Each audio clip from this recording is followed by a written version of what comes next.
With my years of experience in the Jeet Kune Do, I've learned to utilize my framework to adapt to the situation. And when it comes to self-defense, I'm going to use footwork for my safety and for my escapes. I don't look for a competitive edge. I'm looking for something to where I can use effectively, immediately, and fast. And the key to this is to avoid danger.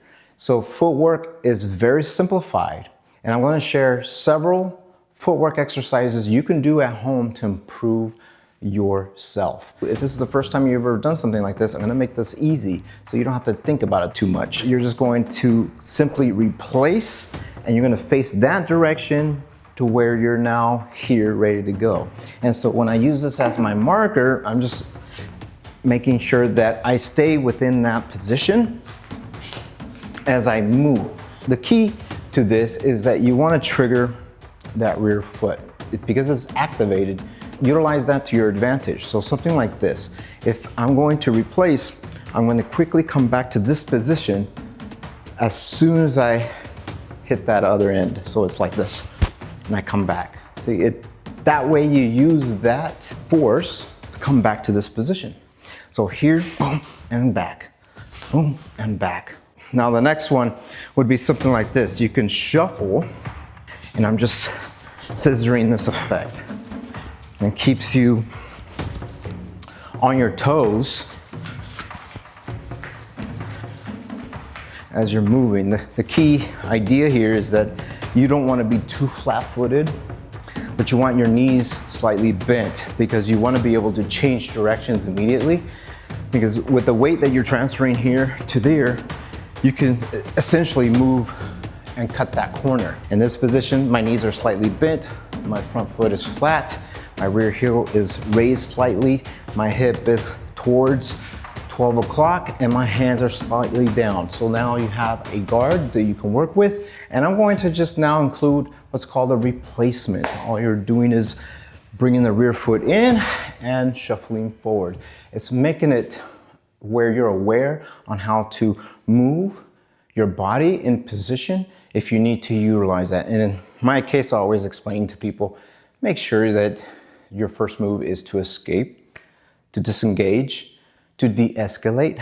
These are things that I like people to be aware about, because if you could take those actions first, then you avoid the danger zone. If I advance forward, I'm just going to replace my front foot and advance. Very simple. I'm sure you could do it. So you replace it and you come right back. And this is something else you can work with too. And enjoyable. If you know how to throw that lead punch out, you can already throw this out. So keeping that simple.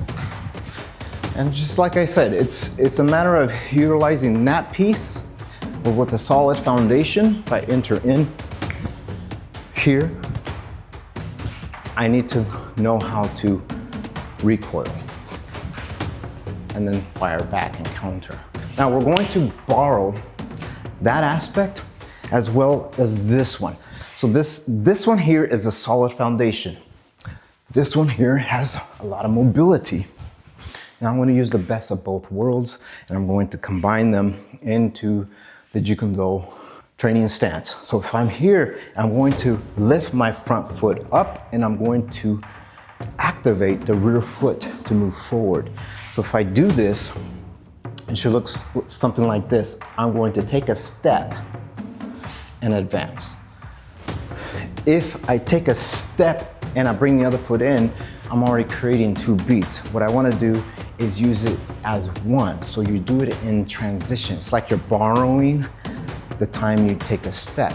So then if I'm taking a step here, I'm just going to exaggerate. I'm going to take a step and I push.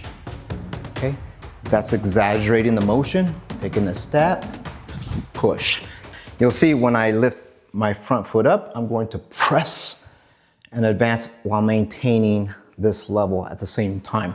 So you don't want to have, too much of this rhythm. When we're talking about like fighting another fighter, it would appear as though someone could detect your emotions. When we're dealing with self-defense, I don't think there's enough time for somebody to detect what you're doing, but it's better that you synchronize everything so it's less noticeable, so you have a better chance of escaping and counterattacking if you have to. So you're keeping your body very subtle.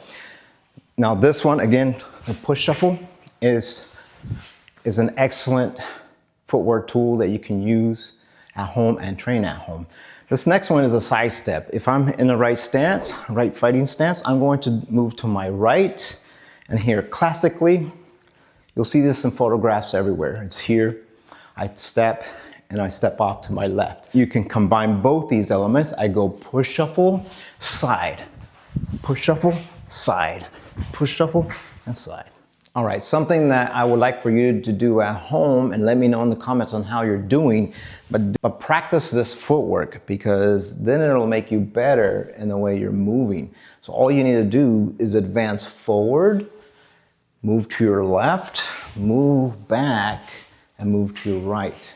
So maintain a four-corner position as you move with your footwork. And it doesn't make a difference on the way you're moving, as long as you're adapting to those four corners, keeping it nice and smooth, nice and easy, keeping those elbows in, making sure that your guard is still in front of you, and just maintain focus. Or you can always put a mirror in front of you and just watch the way you're moving. It makes it simple. Oh, keeping it here, push, back, here. And I'm just continuously moving, right? Breaking it up. So the challenge is now going the opposite direction. If I'm used to going from this direction, now I'm going to move it to here and making it much more easier to move. But you see how I keep my body low, right?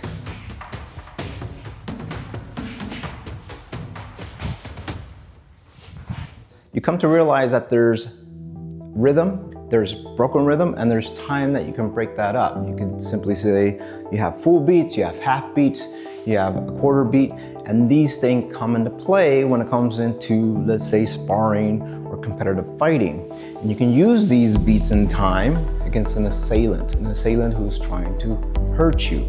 So to stay safe, you can use these beats of time to your advantage. And generally, when you're working with footwork, you should also consider leg attacks or kicking, and it eliminates a lot of the complexity that's out there. So if you're doing more footwork than necessary, then you're probably feeling it because you may not understand the certain areas that you can fill it with. So filling it with attacks will reduce the amount of complexity. Low kicks is something that you should be able to utilize with footwork, but keeping your body low and prepared gives you that ability to use those beats of time. If you use this type of step, then you can still use it, but you could be given too much rhythm. And then here, where being very solid is very good in foundation, then you don't have enough to utilize rhythm with. This is something I like to share more about, and I will create more videos based off of footwork. And if you're looking for something in particular, let me know in the comments. I would love to hear from you. And if you haven't subscribed yet, please do so and hit that notification bell button so you know when the next video is out.